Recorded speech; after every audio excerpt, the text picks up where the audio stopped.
حضرت سیدنا خالد بن ولید رضی اللہ تعالی عنہ کے اسلام قبول کرنے کے بعد دوسرا اہم واقعہ جو پیش آیا وہ فتح مکہ کی صورت میں ظہور پذیر ہوا، جس میں باقاعدہ فخر سرور انبیاء صلی اللہ علیہ وآلہ وسلم نے حضرت خالد بن ولید رضی اللہ تعالی عنہ کو ایک دستے کا امیر مقرر کیا اور حکم دیا کہ تم بنو سلیم، بنو خزیمہ، بنو غفار اور جوہینہ قبیلوں کی قیادت کرتے ہوئے مکہ کے بالائی علاقے قدا کی جانب سے شہر میں داخل ہو، اور اگر کوئی مقامی قبیلہ راستہ روکنے کے درپے ہو تو تمہیں اپنی تلوار کے جوہر دکھانے کی اجازت ہے۔ اگر کوئی مزاحمت نہ ہو تو اپنی جانب سے کسی کے ساتھ مقابلہ کرنے میں قطعاً پہل نہیں کرنا۔ ہماری پوری کوشش ہونی چاہیے کہ ہم بغیر خون بہائے پرامن طریقے سے مکہ المکرمہ میں داخل ہوں اور اس مبارک شہر کی حرمت کو پامال کرنے کی نوبت ہی نہ آئے۔ اگرچہ اس موقع پر مسلمانوں کی تعداد 10,000 تھی اور یہ مکہ مکرمہ کے باشندوں کی نسبت کافی زیادہ نفری تھی، بظاہر امکانات یہی تھے کہ اہل مکہ آج ہتھیار اٹھانے کی جرت نہیں کریں گے اور یوں پرامن ماحول میں مکہ فتح ہو جائے گا، لیکن بغیر ہتھیار اٹھائے اور زور آزمائے اپنے مرکز پر قبضہ کرا دینا، یہ بھی اہل مکہ کی افتاد طبع کے خلاف تھا۔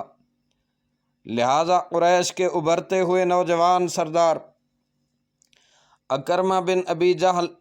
صفوان بن امیہ اور سال بن عمر نے اپنے دستوں کو منظم کر کے مقام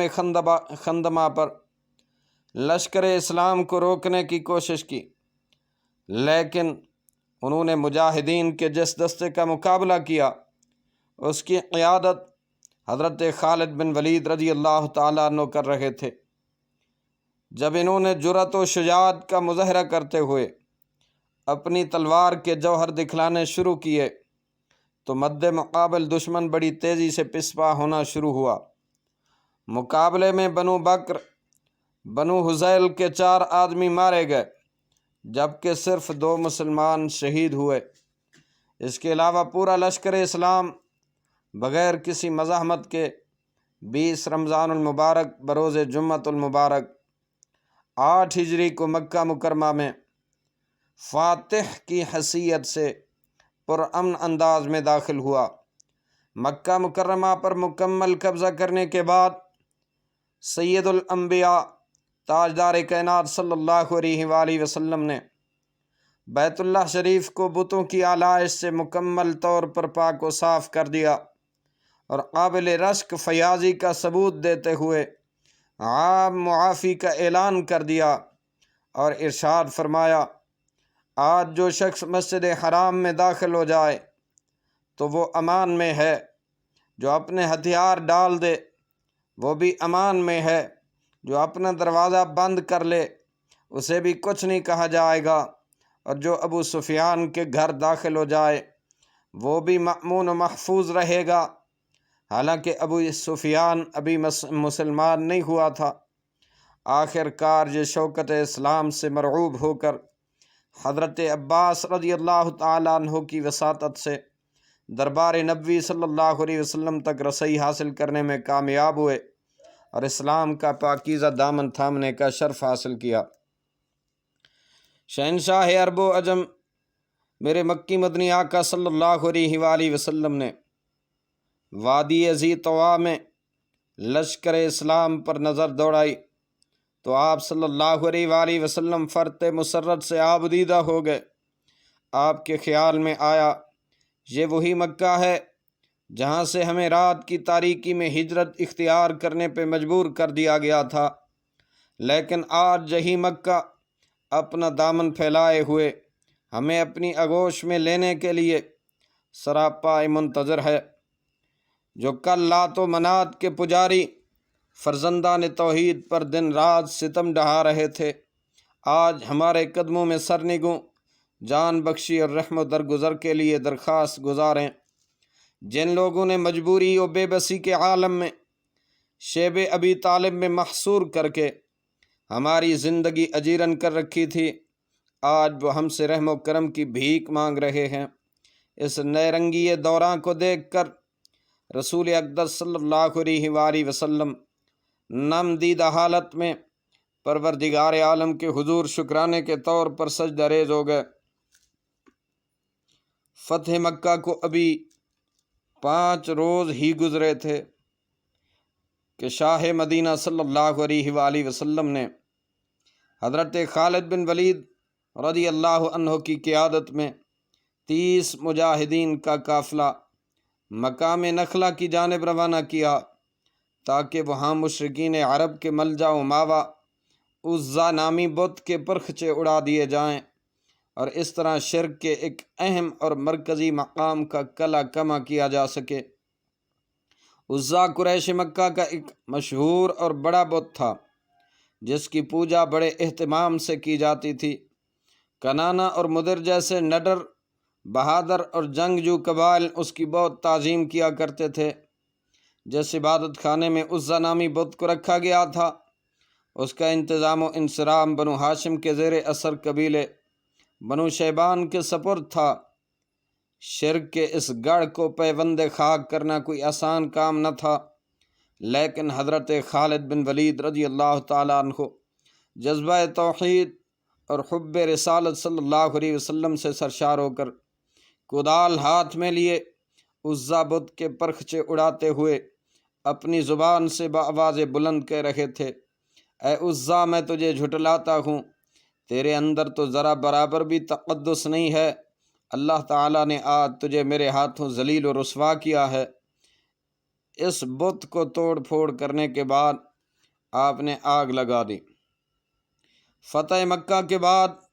سید المرسلین صلی اللہ علیہ وآلہ وسلم نے گرد و نواح کے لوگوں تک اللہ کا پیغام پہنچانے کے لیے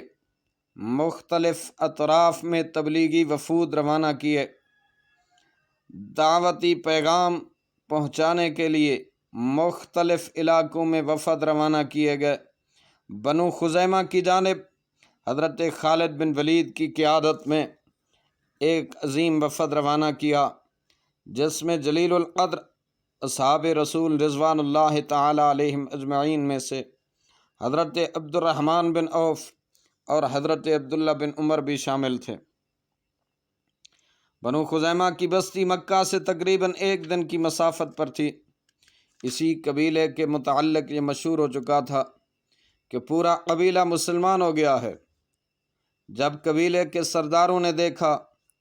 حضرت خالد بن ولید کی قیادت میں کچھ لوگ بستی کی طرف قدم بڑھا رہے ہیں تو یہ بھی ہاتھوں میں ہتھیار پکڑے بستی سے باہر نکل آئے۔ یہ منظر دیکھ کر حضرت خالد بن ولید نے ان سے پوچھا، کیا تم ابھی مسلمان نہیں ہوئے ہو؟ انہوں نے بیک زباں ہو کر کہا کہ ہم صابی ہیں۔ ان کے منہ سے یہ لفظ سننا تھا کہ حضرت خالد بن ولید کو طیش آ گیا، کیونکہ مشرکین اس لفظ کو بے دینی کے معنی میں استعمال کیا کرتے تھے۔ کچھ لوگ سالار قافلہ کی ماہرانہ شمشیر زنی سے مارے گئے اور کچھ خوف زدہ ہو کر دبک گئے، جنہیں موقع پر گرفتار کر لیا گیا۔ قیدیوں کو دوسرے روز قتل کرنے کا حکم دیا گیا تو بعض صحابہ کرام رضوان اللہ علیہم اجمعین نے تعمیل حکم سے انکار کر دیا، کیونکہ انہیں اس بات کا علم ہو چکا تھا کہ یہ مسلمان ہو چکے ہیں۔ محض غلط فہمی کی بنا پر افسوسناک صورتحال پیدا ہوئی۔ انہیں تہ طیق کرنا یا ان پر ہتھیار اٹھارنا کسی طرح بھی جائز نہیں، لیکن حضرت خالد بن ولید رضی اللہ تعالیٰ عنہ کا نقطہ نگاہ یہ تھا کہ اگر یہ مسلمان ہوتے تو ہمارے دریافت کرنے پر ضرور برملا اپنے مسلمان ہونے کا اعلان کرتے، چونکہ انہوں نے اپنے لیے اسلام کی بجائے لفظ صابی کو پسند کیا ہے، جس سے صاف معلوم ہوتا ہے کہ انہیں اسلام سے نفرت ہے، لہٰذا یہ لوگ گردن زدنی کے قابل ہیں۔ امام ابن تیمیہ، علامہ عینی اور حافظ ابن حجر کا یہ موقف ہے کہ بنو خزیمہ کو دریافت کرنے پر برملا کہنا چاہیے تھا۔ ایک کامیاب جرنیل میں بنیادی طور پر یہ خوبی پائی جاتی ہے کہ وہ فیصلہ کن مرحلے پر پہنچنے کے لیے زیادہ دیر نہیں لگاتا اور نہ ہی سوچ بچار میں اپنا وقت ضائع کرتا ہے، بلکہ فوراً دو ٹوک فیصلہ کرنے کے بعد اسے نافذ العمل کرنے کی کوشش کرتا ہے۔ یہی وجہ ہے کہ حضرت خالد بن ولید رضی اللہ تعالیٰ عنہ نے جب ان کی زبان سے لفظ صابی سنا تو انہوں نے اپنے تئیں یہ فیصلہ کر لیا کہ یہ لوگ اسلام کو دل و جان سے نہیں چاہتے۔ انہوں نے ہمارے سامنے یہ لفظ کیوں استعمال کیا جسے ہمارے دشمن بے دینی کے معنی میں استعمال کرتے ہیں؟ بنو خزیمہ کو اس غلط فہمی کی بنیاد پر بھاری جانی و مالی نقصان سے دوچار ہونا پڑا۔ اس واقعہ کی خبر جب رسول اللہ صلی اللہ علیہ وآلہ وسلم کو ملی تو آپ صلی اللہ علیہ وسلم کو دلی صدمہ تو ہوا، لیکن آپ صلی اللہ علیہ وسلم نے حضرت خالد بن ولید رضی اللہ تعالیٰ عنہ کی کوئی سرزنش نہیں کی، چونکہ یہ صرف غلط فہمی کی بنا پر ہوا تھا۔ ان کی نیت صاف تھی، بنی خزیمہ کے نقصان کا مداوع کرنے کے لیے حضرت حیدر کرار سیدنا حضرت علی المرتضیٰ کرم اللہ وجہہ کو کثیر مال و متاع دے کر آپ صلی اللہ علیہ وسلم نے ان کی طرف روانہ کیا تاکہ انہیں خون بہا دے کر راضی کر آئیں۔ تاریخی تناظر میں اگر جائزہ لیا جائے تو حضرت خالد بن ولید کو اس واقعے کے بعد بھی شہنشاہ عرب و عجم صلی اللہ علیہ وآلہ وسلم کا اعتماد بدستور حاصل رہا، کیونکہ اس کے بعد بپا ہونے والے کفر و اسلام کے معرکے غزوہ حنین میں بھی انہیں ہراول دستے کا کمانڈر نامزد کیا گیا۔